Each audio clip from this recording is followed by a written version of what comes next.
Hello! Naghanap ka ba ng negosyo? Kung oo, ang video na ito ay para talaga sa'yo. Alam mo ba na ang negosyong ito ay hindi mo na kailangan ng malaking punan? Ano nga ba ito? Gamit ang inyong cellphone ay pwede kang kumita, pwede itong part-time or kapag masipag ka at wala kang ginagawa, syempre, pwedeng full-time. Natatakot ka bang mag-list sa kanya? Huwag kang mag-alala dahil pwede kang mag-list dahil sa Sitaw, meron silang warehouse para sa mga ibebenta mo. Walang kahasal-hasal because if your customer orders via the app, Sitaw na ang mag-ship sa buyers mo. Hi, paano kapag hindi ko mabenta mga product ko? Paano na ako?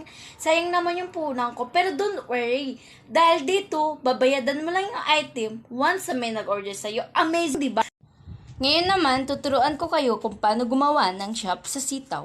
Una, punta tayo sa Google, sa search natin yung Sitaw. Then, kiklik natin. Then, ayan na, nandito na tayo sa Sitaw. And back. Punta tayo sa pinakababa at hanapin natin yung Apply Now. Yan na. Then, kiklik natin yung Apply Now. Yan naman po yung the term of contract. After nyo pong basahin, ikiklik nyo lang po yung agree. Then, just fill up the form. Your first name and email. And your code.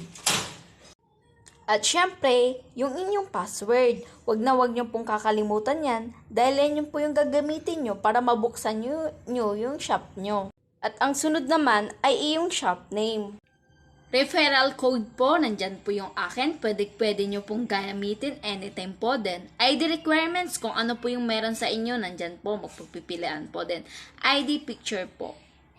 And phone number, kung ano po yung ginagamit nyo, yun po yung gagamitin nyo.